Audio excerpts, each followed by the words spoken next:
எல்லோருக்கும் வணக்கம். மிகவும் அதிர்ச்சிகரமான தகவல் தான் நம்ம இப்போ பார்க்க போகிறோம். போன வாரத்தில் சுத்தமாக ஷேர் மார்க்கெட்டில் பெருசாக ரிட்டர்ன் என்பதே இல்லை. ஷேர் மார்க்கெட்டில் நீங்கள் பார்த்தீங்கன்னா எந்த விதமான மியூச்சுவல் ஃபண்டுகளும் பெருசாக லாபம் என்பது பெருசாக சம்பாரிச்சு தரல.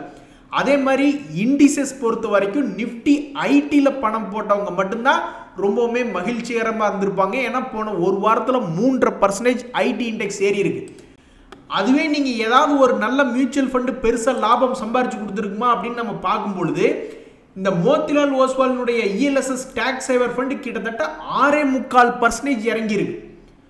யாராவது ஓரளவுக்கு நல்லா ஏறி இருக்காங்களா அப்படின்னு பார்த்தா இந்த பராக் பரிக் ஃப்ளெக்ஸி கேப் ஃபண்ட் வச்சிருக்கிறவங்க மட்டும்தான் மகிழ்ச்சியாக இருந்திருக்கும். ஏன்னா போன வாரத்தில் அது ஒன்று தான் 0.57% அப்படின்றது லாபம். பராக் பரிக் நீங்கள் மட்டும் எப்படி தப்பிச்சிங்க அப்படின்னா அவங்க இதில் ஃபாரின் ஈக்விட்டி போன்ற ஷேர்கள் இருக்குது. ஒரு உதாரணத்துக்கு அவங்களுடைய டாப் ஹோல்டிங் கம்பெனிஸ் நம்ம எடுத்து பார்த்தோம்னா ஹெச்டிஎஃப்சி பேங்க், பஜாஜ் ஹோல்டிங்ஸ், கோல் இந்தியா ஐடிஸ் லிமிடெட் போன்ற கம்பெனிகள் இருக்குது. அதே மாதிரி ஆல்ஃபபெட் அப்படின்ற ஃபாரின் கம்பெனிஸ் இருக்குது. எது எப்படியே இவன் ஒரு 0.5% அப்படின்ற மாதிரி தப்பிச்சுக்கிட்டான். இந்த Motilal Oswal ELSS tax saver ஃபண்டில் நீ என்னத்தீங்க வாங்கி வச்சிருந்தீங்க போட்டு உங்களை இந்த குத்திருக்காங்க அப்படின்னு பார்த்தா டாடா குரூப்னுடைய ட்ரெண்ட், ஜொமேட்டோ, கல்யாண் ஜுவல்லரி இங்கே இருக்கு பாருங்க ஆப்பு. கல்யாண் ஜுவல்லரி தான் போன வாரத்தில் மிகப்பெரிய ஒரு வீழ்ச்சி பாவம். அதனால அவன் பெரிய அளவில் கெடுத்து விட்டான் பாவம் இந்த போர்ட்ஃபோலியோவேவும். இந்த சமயத்தில் நான் உங்களுக்கு ஒரு சாம்பிள் போர்ட்ஃபோலியோ, ஒரு சாம்பிள் இன்ஃபர்மேஷன் அப்படின்றது காட்டுறேன்.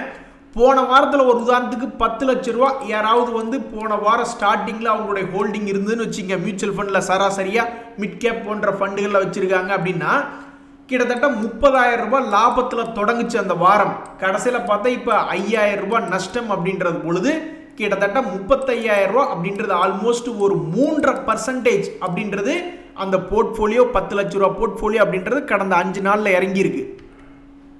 எனிவே ஷேர் மார்க்கெட்டுக்குள்ள வர்றவங்களுக்கு புரிதல் இருந்ததுன்னா share market is subject to market risk அப்படின்றது தெரியும். அதனால ஏறி இறங்குவது என்பது ஷேர் மார்க்கெட்டில் பொதுவானது, இட்ஸ் அ காமன் அப்படின்றது எல்லாத்துக்கும். அது கிடக்குதுங்க கழுத.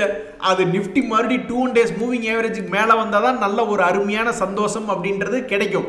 இப்போதைக்கு விதைக்கும் நேரம். விதைக்கும் பொழுதே நம்மளுக்கு வாழைப்பழம் ஒரே ஒரு தாரில் கிட்டத்தட்ட 500 வாழைப்பழம் வரும் அப்படின்ற மாதிரி நம்ம கனவு காண முடியுமா? இப்போதான் விதைக்கும் நேரம். நல்லா ஆழமாக விளைச்சி விட்டாதான் நல்லா ஸ்ட்ராங்காக வரும். ஆனால் இப்போதான் லேசாக மண்ணை கீறி விட்டுருக்காங்க. இன்னும் கொஞ்சம் நல்லா ஆழமாக ஒரு 20,000 அல்லது ஒரு 17,000 போய் விதைச்சி விட்டோம்னாக்கா ரொம்ப மகிழ்ச்சியாக அது பெருசாக வளர்ந்து வருமானம் நல்லா தான் தரும். பட் இனி அடுத்தடுத்து வரக்கூடிய வாரங்கள் எப்படி இருக்குது அப்படின்றத பார்க்கணும். தற்போதைக்கு பெரிய அளவில் சந்தோஷம் என்பது ஷேர் மார்க்கெட்டில் இல்லை. ஏன்னா மார்க்கெட் தற்போதைக்கு 2 days மூவிங் ஏவரேஜுக்கு கீழே இருக்குது. அதனால் அது ஒரு ஓரமாக வச்சுக்கிட்டு நீங்கள் 2025 பிளான் பண்ணதுக்கு இப்போ என்ன ஸ்டெப் எடுத்திருக்கீங்க? இப்போ தான் மாதம் பிறந்த மாதிரி இருந்தது, டக்குன்னு 25 நாள் ஆயிடுச்சு. நான் ஒரு டிஃபன் கடை போடலான்ட்டு இருந்தேன். போய் 2-3 கடைகளில் கேட்கும் பொழுது இல்லைங்க டிஃபன் கடைக்கு நாங்கள் வாடகைக்கு தர்றதில்லை, ஏன்னா செவரெல்லாம் கருப்பாயிருங்க. அப்புறம் செவரு கருப்பாகாமல் என்ன பண்ணும், கீழே அடுப்பு பற்ற வச்சா காலி பண்ணுறப்ப வெள்ளை அடித்து தர்றேங்க அப்படின்னாலும் கேட்க மாட்டேன்றாங்க. அதனால் இப்போதைக்கு இதில் என்னால் முடிவெடுக்க முன்னேற முடியல.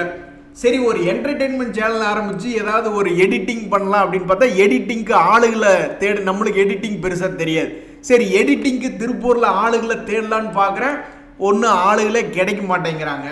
சரி, கடைசிக்கு டிஷர்ட் பிஸ்னஸ் ஆரம்பிக்கலான்னு பார்த்தா அதில் ஜிஎஸ்டியில் எடுக்கிறக்கே எனக்கு ரொம்ப தக்குமுக்கு அடியாக இருக்குது. சரி, மியூச்சுவல் ஃபண்ட் டிஸ்ட்ரிபியூஷன் ஆரம்பிக்கிறது, அதே மாதிரி ஷேர் மார்க்கெட்னா என்ன ஏது அப்படின்னு அதுக்கு ஒரு டியூஷன் எடுக்கிறது, அந்த மாதிரி ஆரம்பிக்கலான்னு பார்த்தா இன்னும் ஆஃபீஸ் செட்டப் அப்படின்றது இன்னும் ஆரம்பிக்கல. ஸோ 2025 ஒரு மாதம் கிட்டத்தட்ட ஓடி போச்சு. நான் எதில் அதிகமாக வேலை பார்த்தேன்னா ஃபர்ஸ்ட் இதில் தான் போய் வேலை பார்த்தேன். பட் ஜிஎஸ்டியில் குத்து வாங்கிட்டேன். ரெண்டாவது செவரு கருப்பாயிருங்கன்னு சொல்லிட்டு அந்த டிஃபென்ஸ் சென்டர் ஆரம்பிக்கிறேன் ஆசையில் பண்ணலி போட்டாங்க. ஸோ இப்போதைக்கு இந்த என்டர்டெயின்மெண்ட் சேனலுக்கு இன்னும் ஆள் கிடைக்கல. அதே மாதிரி மியூச்சுவல் ஃபண்ட் ஆரம்பிக்கிறது, டியூஷன் சொல்லி தர்றது அப்படின்ற மாதிரி எடுத்தால் கூட அதுக்கும் ஆஃபீஸ் செட்டப்லாம் போடணும். அதுக்கே கிட்டத்தட்ட 1 லட்ச ரூபா அட்வான்ஸு, 10,000க்கு மேலே வாடகை அப்படின்ற மாதிரி இருக்குது. அதனால் இப்போதைக்கு இதெல்லாம் தள்ளி போய்கிட்டே இருக்குது. சரி, என் கதையை விடுங்க. நீங்கள் 2025 ஏதாவது ஒரு ரெசல்யூஷன் எடுத்திருப்பீங்கல்ல, அதில் எந்த அளவுக்கு முன்னேற்றம் ஆயிருக்கீங்க அப்படின்றத தெரியப்படுத்துங்க. இந்த சமயத்தில் கோல்டு மட்டும்தான் கீழே இறங்கி மறுபடி மேல் நோக்கி திரும்பி ஏறி இருக்கான். கிரிப்டோ கரன்சி மற்ற அமெரிக்க சில கம்பெனிஸ் எல்லாம் ஏறி இருக்கா. பட் இருந்தாலும் கோல்டை தனியாக பார்க்கும் பொழுது கோல்டு பேபி கோல்டு அப்படின்ற மாதிரி அவன் இருக்கிறதுலயே லைஃப் டைம் ஹை போயிருக்கான். அப்ப இவனுக்கெல்லாம் பாயாசம் என்பதே வராதா? கோல்டு ஏறிக்கிட்டே இருக்குமா? ஏன்னா யூஎஸ் டாலர் வந்து கோல்டை விடவும் நல்லா சிறப்பா சமீபத்தில் செயல்படுறான். வெறும் செய்தி கொடுத்தாவே போதும். அதே மாதிரி ட்ரம்ப் வந்து கிரிப்டோ கரன்சியில பத்தி பேசிக்கொண்டு இருக்கீல, இந்த கோல்டு விழுகாதா அப்படின்னா இதனுடைய டிமாண்ட் அதிகமா இருக்கு. உங்களுக்கு ஞாபகம் இருக்கா, உகாண்டா வந்து ஒரு தடவை 31 மில்லியன் டன்ஸ் ஆஃப் கோல்டு கண்டுபிடிச்சோன்னு 2022லயே சொன்னாங்க. அப்ப அந்த சமயத்திலேயாவது கோல்டு இறங்குச்சா நீங்க பாக்குறீங்களா? இறங்கவே இல்லை. பெருசா 2022ல அந்த செய்தி வந்தப்ப கூட பெருசா இறங்கல, தன்னுடைய விலையை நிலையாதான் நிறுத்தினான். அதே மாதிரி இப்ப கூட சமீபத்தில் நீங்க பாகிஸ்தான்ல பாத்தீங்கன்னா 32 மெட்ரிக் டன், ரொம்ப கம்மி தான். அதே மாதிரி சைனால பாத்தீங்கன்னா 168 மெட்ரிக் டன், அது ஒன்றும் பெருசா இல்லை. நம்ம இந்தியாவினுடைய தற்போதைய கையிருப்பு அப்படின்னு பாத்தீங்கன்னா 854 மெட்ரிக் டன் வச்சிருக்கோம். அதனால சைனா கண்டுபிடிச்சதோ அல்லது பாகிஸ்தான் கண்டுபிடிச்சதோ, எங்க இப்படி யோசிச்சு பாருங்க, ஒரு பொருள் 10 ரூபாய்க்கு விற்கிது, அப்ப வந்து அவங்கிட்ட 1 கிலோ இருக்கு, திடீர்னு 2 கிலோவா ஆயிடுச்சுன்னா அப்ப 5 ரூபாய்க்கு தானே வியாபாரம் ஆகும்.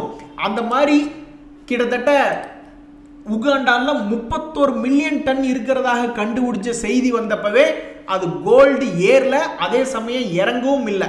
அதனால கோல்டு பேபி கோல்டு அப்படின்னு சொல்லிக்கிட்டு சமீபத்தில் கூட ஒரு நண்பர் சொன்னார், நான் ஒரு 50 லட்சம் இருக்குன்னா ஒரு 25 லட்ச ரூபா ஈக்விட்டிலையும் போட்டிருக்கேன், ஒரு 25 லட்ச ரூபா நான் கோல்டுலையும் போட்டிருக்கேன்.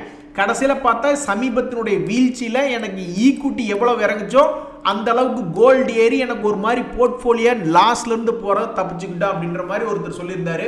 ஸோ தற்சமயத்துக்கு கோல்டுக்கு பாயாசம் என்பதே இல்லையா அப்படின்னு பல பேர் ஏக்கமா பார்த்துக்கிட்டு இருக்காங்க. தற்போதைய நிலவரத்தின்படி இப்போ வரைக்கும் அதுக்கு பாயாசம் போடுறதுக்கு இன்னும் ஒருத்தர் பிறந்து வரல. நண்பர்களே, உங்களுக்கு தெரியாது இல்லை, நம்மளுடைய ஷேர் மார்க்கெட்ல பெரிதும் மதிக்கப்படுவது ஒன்று இந்த டாடா குரூப் ஷேர்ஸ், ரெண்டாவது ஒரு உதாரணத்துக்கு இந்த ஹெச்எஸ்பிசி பிசினஸ் சைக்கிள் மியூச்சுவல் ஃபண்டில் இருக்கக்கூடிய டாப் வெயிட்டேஜ் கம்பெனி போட்டிருக்கேன். அதுல 2 பாருங்க, ICICI bank, HDFC bank.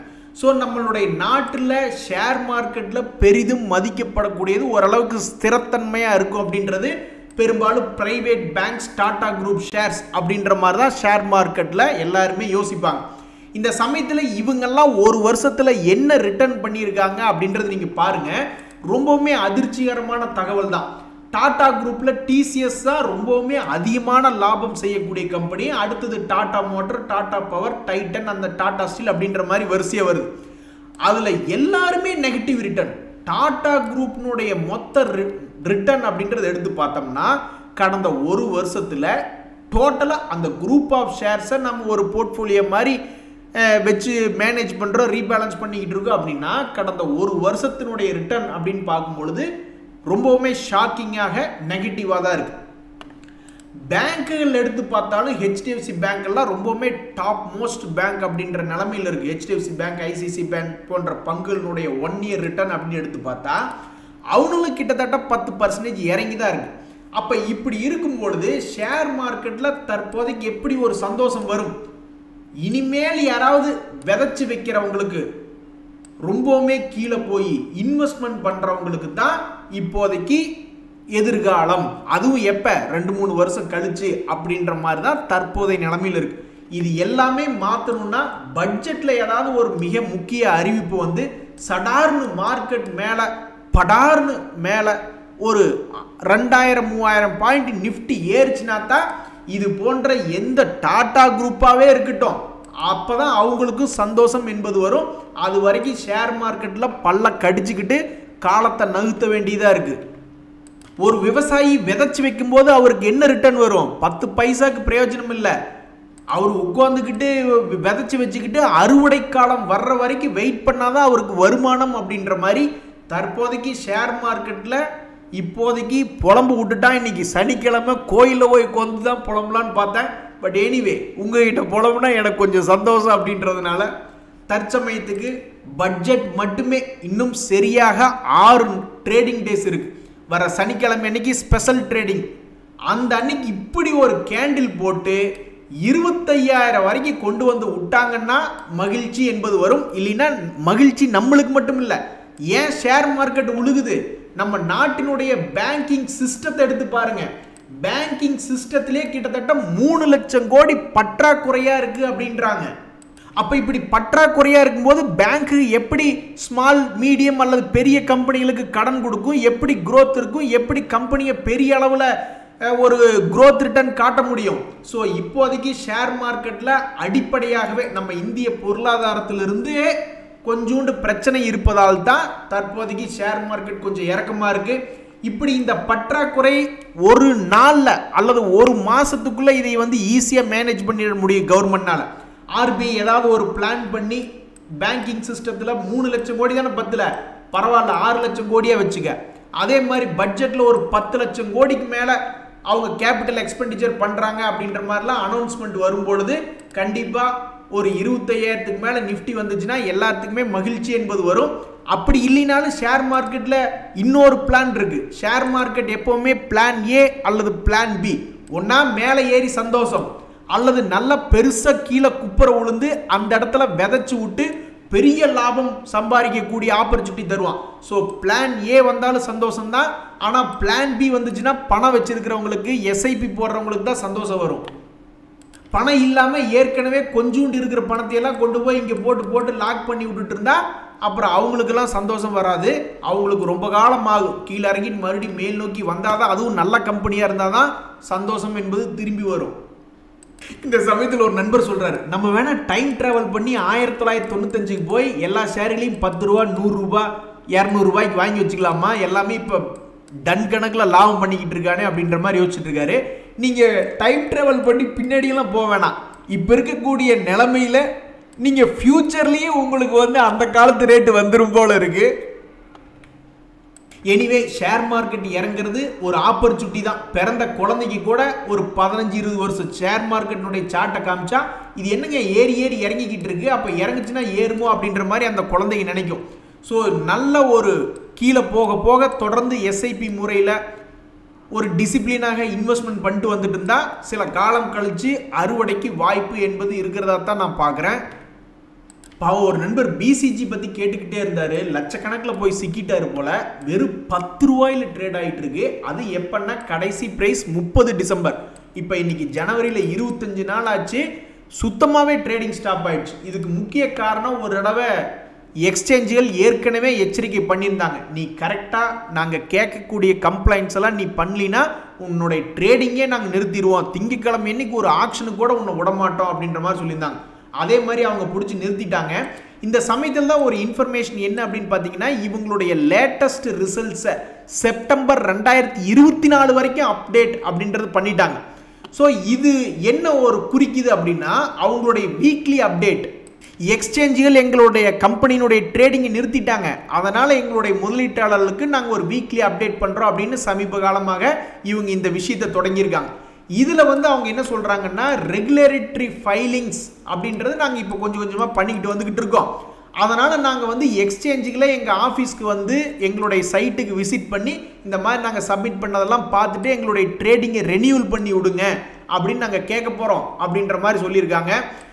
சமீபத்தினுடைய report அவங்க லிஸ்ட் பண்ணது வந்து ப்ராஃபிட்டில் காமிச்சிருக்காங்க. இனி எக்ஸ்சேஞ்சுகள் போய் பார்த்து இது போன்ற ஆடிட் பண்ணி இனி இந்த ஷேரை ட்ரேட் பண்ண வைக்கிறதா வேண்டாமா அப்படின்றத முடிவெடுப்பாங்க. எல்லாத்துக்குமே ஷேர் மார்க்கெட்டில் சோகம், ஆனால் இருக்கிறதுலே பெரிய சோகம்னா இது போன்ற ஷேர்கள் தான். 120 ரூபாயில் இருந்த ஷேர் இப்போ 10 ரூபாயில் இருக்கா. அவன் ட்ரேடும் ஆக மாட்டேங்கிறான். ட்ரேட் ஆகிறதுக்கு உண்டான நடவடிக்கைகள் இப்போ தான் ஸ்லோவாக ஆரம்பிச்சிருக்கு. இனி எந்த காலத்தில் இவன் திரும்ப ட்ரேட் ஆக ஆரம்பிப்பா அப்படின்றது தெரில. அது ஒரு கேள்வி. மறுபடியும் இப்போ இருந்து கீழே போவானா இல்லை மேலே போவானா அப்படின்றது தெரில. யாருக்கு பிரச்சனை அதிகம் அப்படின்னு பார்த்தீங்கன்னா, நைஸாக நம்மளுடைய ரீட்டைல் பப்ளிக் தலையில் கட்டி விட்டுறாங்க. பப்ளிக் தான் 72% இந்த ஷேரை வச்சுருக்காங்க. இது போன்ற ஷேர்களில் போய் மாட்டிக்கிட்டால் என்றைக்குமே தொல்லை தான். இன்றைய தகவல் அனைத்து உங்களுக்கு உதவியாக இருந்ததுன்னா எனக்கு மகிழ்ச்சி தான். ரொம்ப நன்றி, வணக்கம்.